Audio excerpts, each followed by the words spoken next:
আজকের পর্বে স্বাগত সবাইকে। আশা করছি সবাই অনেক ভালো আছেন।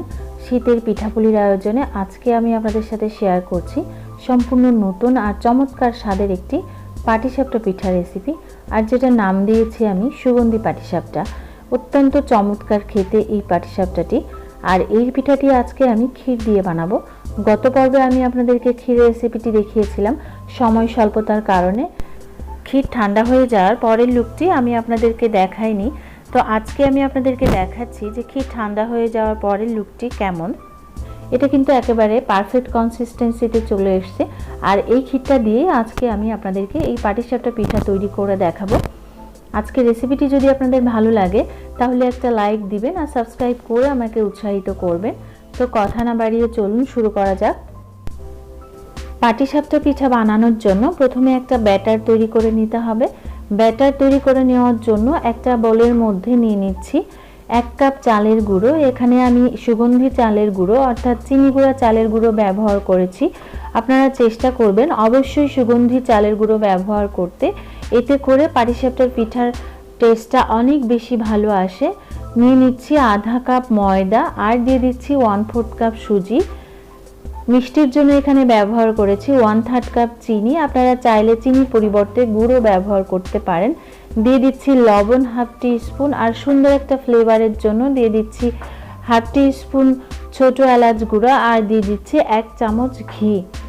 ঘি, এলাচ গুঁড়া আর সুগন্ধি চালের গুঁড়ার এই তিনটার সমন্বয়ে এই পাটিসাপটার সুন্দর একটা ফ্লেভার আসে। শুকনো উপকরণগুলোকে খুব ভালো করে মিশিয়ে নিচ্ছি।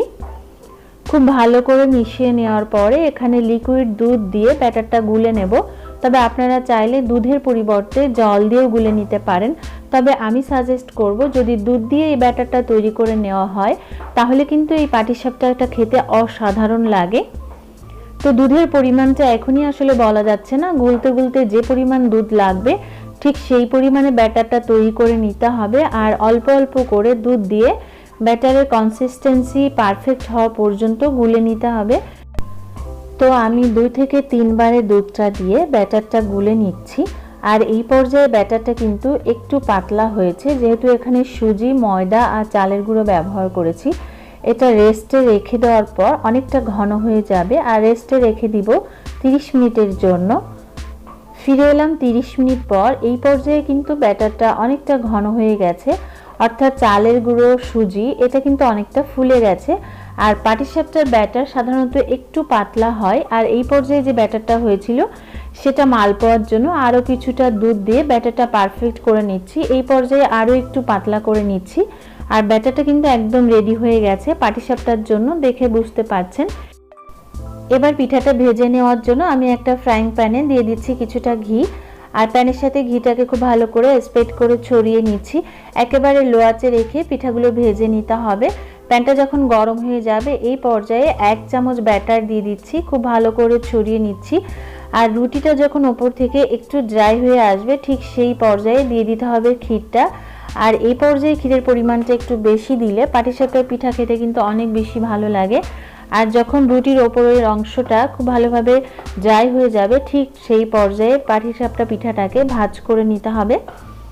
আর এই পর্যায়ে ভাজ করে চাইলে আরও 1 মিনিট মতো লো আছে এপিট ওপিট ভেজে নিতে পারেন, কিংবা চাইলে আরও একটু কালার করে নিতে পারেন।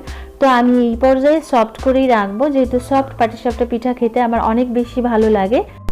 আমার চ্যানেলে অলরেডি অনেকগুলো পাটিসাপটার রেসিপি আছে, সেই রেসিপির লিঙ্কগুলো আমি ডেসক্রিপশন বক্সে দিয়ে দিব, চাইলে দেখে নিতে পারেন। আর একই রকমভাবে আমি সবগুলো পাটিসাপটা ভেজে নিয়েছি। এই তো রেডি হয়ে গেছে আজকের পারফেক্ট সুগন্ধি পাটিসাপটা। আশা করছি আমার আজকের রেসিপিটি আপনাদের অনেক ভালো লেগেছে। ভালো লাগলে একবার ট্রাই করুন। আর কেমন হয়েছে আমাকে কমেন্ট করে জানান। চাইলে ছবি শেয়ার করতে পারেন আমার ফেসবুক গ্রুপে, গ্রুপ লিঙ্ক ডেসক্রিপশন বক্সে দেওয়া থাকবে। আজকের রেসিপিটি ভালো লাগলে একটা লাইক দিন আর সাবস্ক্রাইব করে পাশে থাকা বেল আইকনটিতে ক্লিক করুন, যাতে করে সবার আগে আমার ভিডিওগুলো আপনার কাছে পৌঁছে যায়। কারণ আপনাদের লাইক, কমেন্ট, শেয়ার, সাবস্ক্রাইব আমাকে অনেক বেশি আনন্দিত করে। সবাই খুব ভালো থাকবেন। Thank you so much.